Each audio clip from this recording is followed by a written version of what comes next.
નમસ્તે મિત્રો, આજે ભારતમાં એક અવિકલી નામનું એક ઇન્જેક્શન, ઇન્સ્યુલિનનું ઇન્જેક્શન નોવો નોર્ડિસ્ક કંપની દ્વારા લોન્ચ કરવામાં આવ્યું છે અને બહુ સારા સમાચાર છે. કારણ કે મોટાભાગે ઇન્સ્યુલિન બે પ્રકારના હોય છે. આપણે પહેલાં પણ વાત કરી લોંગ એક્ટિંગ એટલે કે બહુ લાંબો સમય કામ કરતું ઇન્સ્યુલિન, અને શોર્ટ એક્ટિંગ એટલે કે ટૂંકા સમયમાં કામ કરતું ઇન્સ્યુલિન.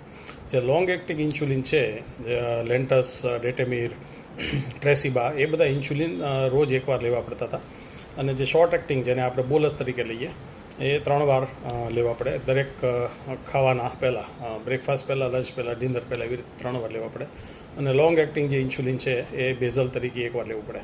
પરંતુ આ જે અવીકલી ઇન્જેક્શન, જે નામ સજેસ્ટ કરે છે, વીકલી એક જ વાર લેવાનું છે એવું ઇન્જેક્શન છે.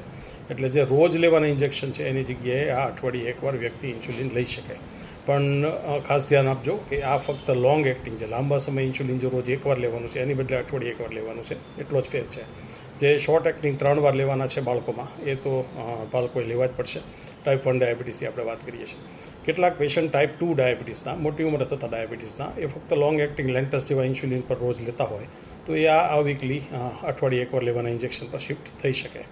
એટલે જો તમે ટાઈપ 1 ડાયાબિટીસના બાળકની વાત કરો તો એને આ લોંગ એક્ટિંગ ઇન્સ્યુલિન રોજ એકવાર લેવું પડે. એની જે 365 વાર વર્ષમાં લેવું પડે, એની બદલે આ ઇન્જેક્શન ફક્ત 52 વાર જ લેવું પડે.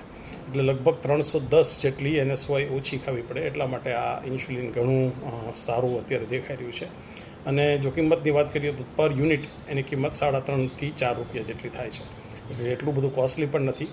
તો અત્યારે તો એવું લાગી રહ્યું છે કે આ એક બહુ સરસ શોધ ટાઈપ 1 ડાયાબિટીસના બાળકો માટે થઈ છે, જે તેનું ઇન્સ્યુલિનનું ભારણ થોડું ઓછું કરશે. Thank you.